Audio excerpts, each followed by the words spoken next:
Coming to you from an undisclosed location somewhere deep in the heart of the Santa Monica Mountains, I'm your intrepid host, L.A. Marzulli. Today is September 17th. This is On the Trail of the Nephilim. We'd just like to take a moment and thank one of our sponsors, Noble Gold. We'll see you at the other side of the break. Have you ever heard of shrinkflation? That's right, shrinkflation. That is where your candy bar or your burger gets smaller, but the price stays the same, right? Have you noticed this? It's happening all the time, everywhere now. But the government insists that inflation's under control, or that it's just temporary. But what do you think? Exactly. This is just inflation by the back door. Noble Gold is ahead of the game here. They know that with precious metal, an IRA under your belt, you'll hedge these rising prices so that you can retire without worrying about it.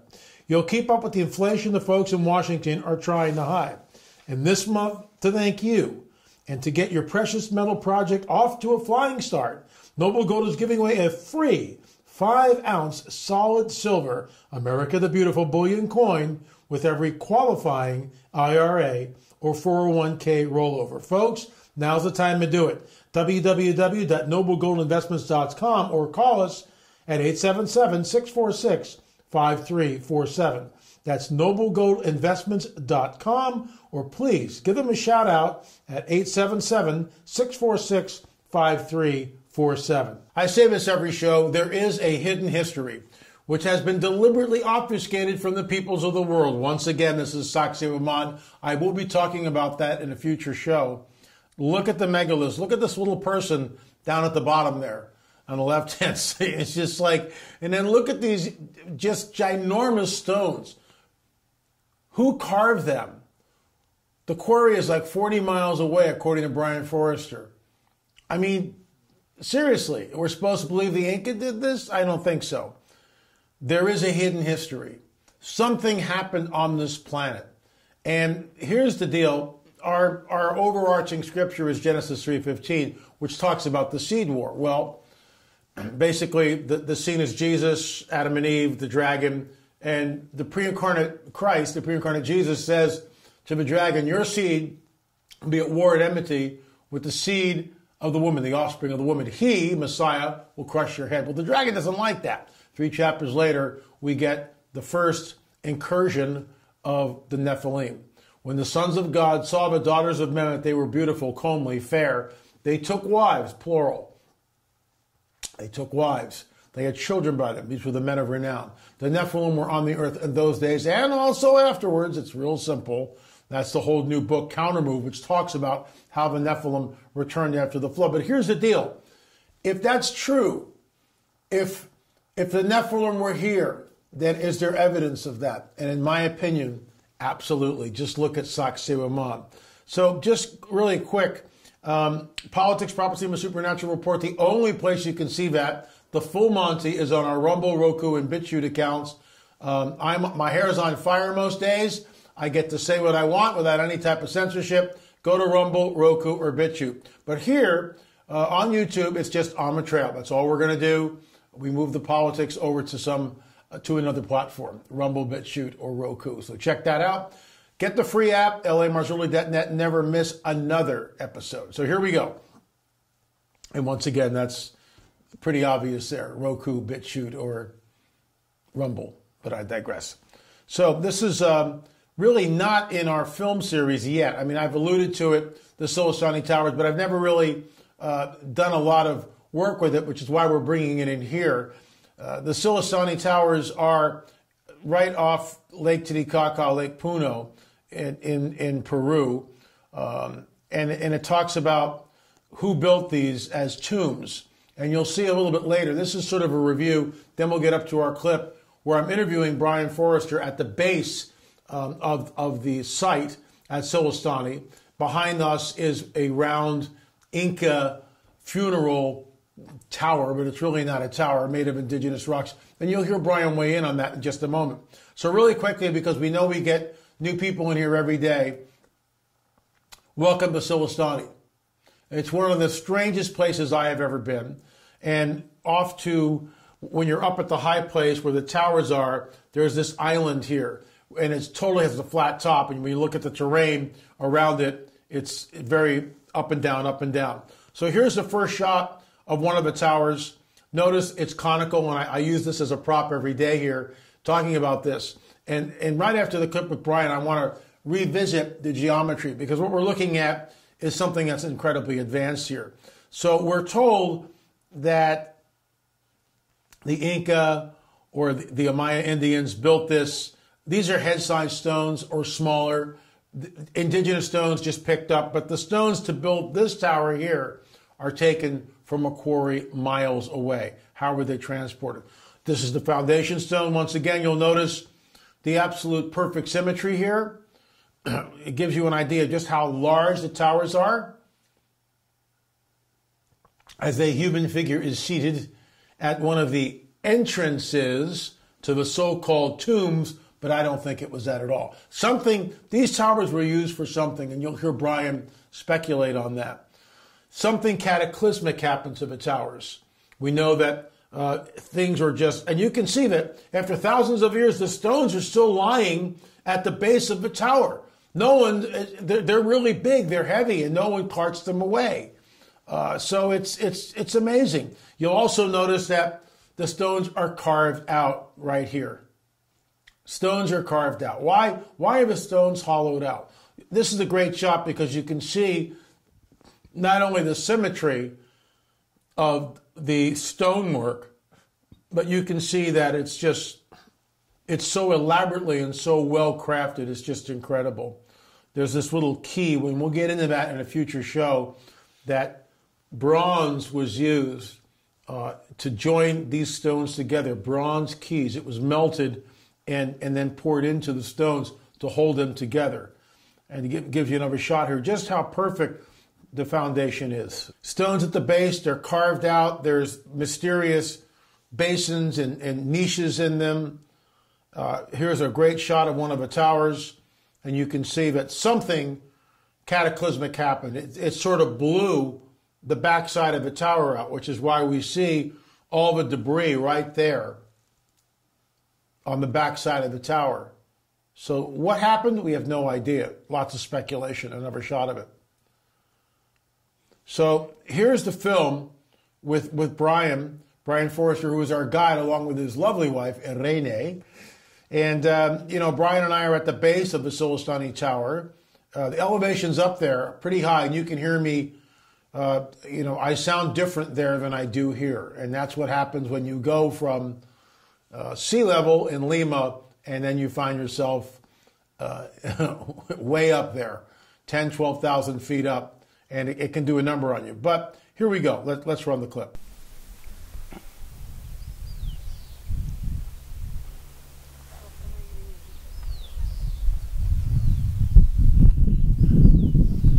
The structure you just saw is in Silistani, and it's absolutely incredible.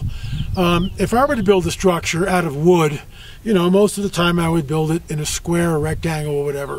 If I really wanted to get fancy, I'd make something in the round, which is 2 to 3 times the labor in wood.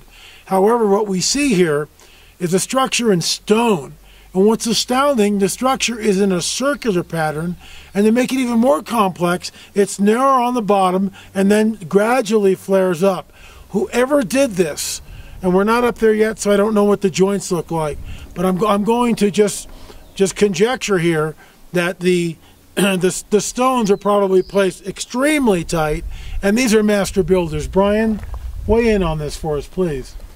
Well, the thing is, conventional archaeology believes that the structure in front of us is actually the oldest because it's simple and it's crude, and that the one above it is newer. And that's the fallacy that, of a lot of belief systems, in that we started primitive and then we've reached the point where we are today with cell phones. But you have to take into account catastrophic events. So it's actually far more likely that the one up on top is the oldest, and that this is an attempt by a later culture, possibly the Koya or Wadi culture, to replicate that. And the functions are different. This was in fact a funeral tower, because bones and pottery, etc., have been found inside. But the ones up there were recycled from their earlier function to become funeral towers. But engineers I brought here look at that structure up there, and they honestly believe that it was some kind of energetic structure, that it either gathered or focused energy in the very distant past. You know, it's interesting, just on the way up here, one of our team members, Chase Klodsky, had a reading of 7.5 on the Gauss meter, and according to her, that's maxed out. So something is going on with this area. Well, there is she's shown tangible evidence of the fact that there is energy moving through this area, whether it's underground or whatever. Sure. The other thing, what you'll see is that this little tower here is composed of different kinds of stone. So it looks like they literally took the stone from the area and built it. But that one, the outer area is one specific type of stone. The interior is a different type of stone, very specifically selected to construct that tower. Again, probably for some kind of energetic function. And we're on our way up there, so we'll get back to you in a few minutes. Fascinating interview with our friend Brian Forrester. Brian helped us down there, I think 2 or 3 expeditions we did with him. We also did a tour with Brian years ago, which was a hoot. And Brian was definitely instrumental in helping acquire the DNA evidence. He was the one that hooked us up with the Peruvian archaeologists. Without that, we wouldn't have gotten the first base. And interesting, after the DNA evidence was, and that's in our film, episode 6, DNA, and we talk about that. But it's amazing how Ruben Soto basically threw us under the bus, and it's all contaminated. No, it wasn't, sir. With all due respect, the evidence wasn't contaminated. It was real. You just didn't like what we found. But I want to talk about this moving back in the Silistani. Look at the way the stones are cut. Notice that no two are alike. And remember, when you're in the round like this, and you just heard me say it, you know, you're looking at something that's like really hard to build. Just in the round itself is hard. All right? I mean, because you got to get that radius. You have to know geometry. Even if you're using a slip form, and that's something that's used in construction, where you've got an outer form usually made of wood. Today we made of plywood because you can bend it and shape it. So that slip form would go up, and that would help the masons keep that circle all the way around because you have a slip form, and up, and it goes. This is a whole different deal. The radius is changing every millimeter. Every 16th of an inch, that radius is changing as you move up to the top. So we can see it here. The tower goes from a smaller base to a larger base. We are looking at advanced geometry. And the question we have to ask ourselves, and I wish archaeologists would be intellectually honest, but they're not. And I say that with all due respect, they're not, because it doesn't fit their paradigm. And their paradigm, as you heard Brian said, primitive cultures happened over here, and then we slowly migrated into more, advanced cultures. Not so. Not so. The tower that you see here is very, very advanced. Could you build it in modernity? We've got lasers, diamond saws, cranes. Probably. I'm sure you could. But none of those tools existed thousands of years ago. And the idea that somehow, the Inca came up with this is just absolute nonsense. The Inca used head-sized stones, and they had copper chisels. They can't even cut this stuff. So what we're looking at is something that's incredibly mysterious. Geometry was used. Advanced mathematics was used. How did they fit the stones together without mortar?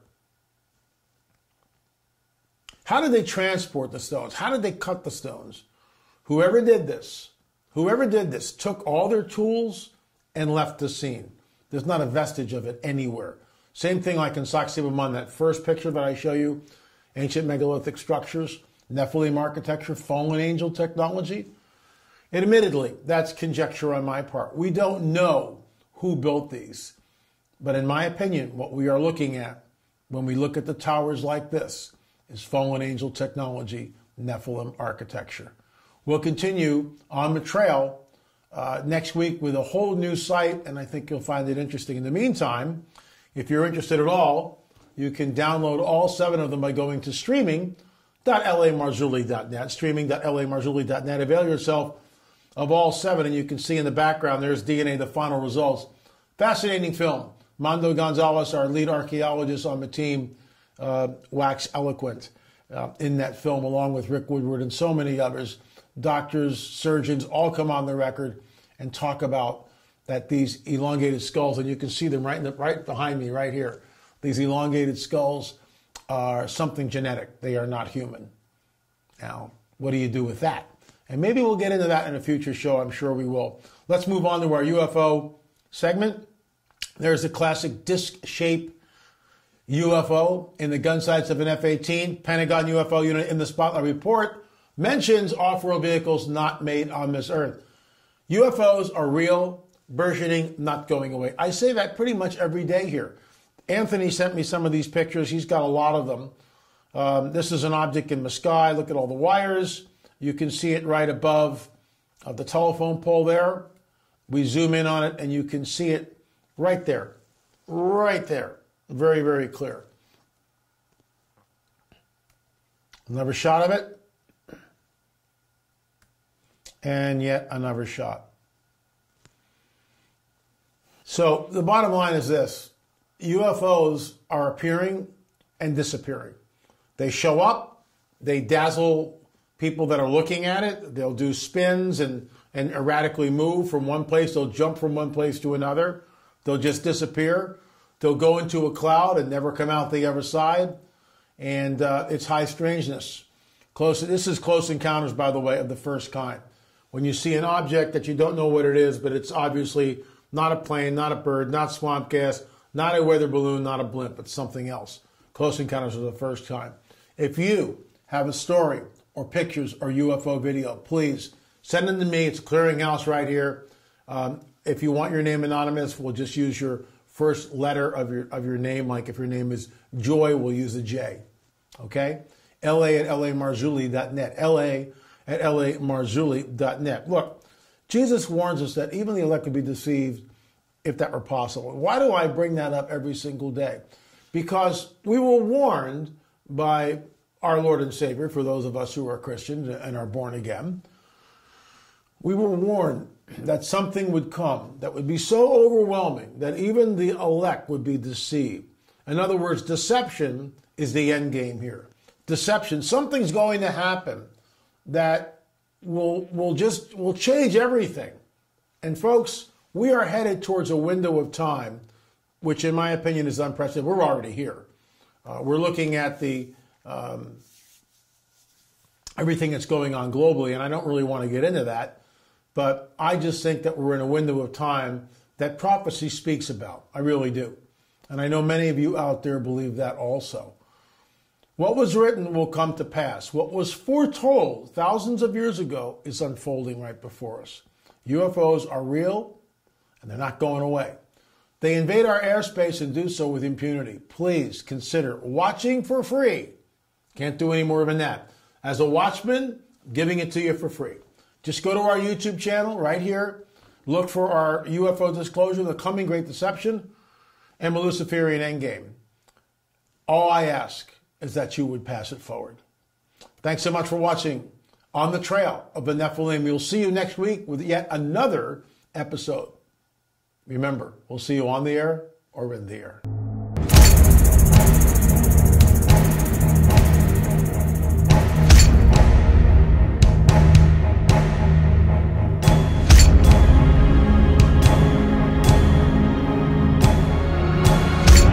Alan Matthews, I've seen a UFO. I've seen a UFO. And I saw a UFO. A UFO.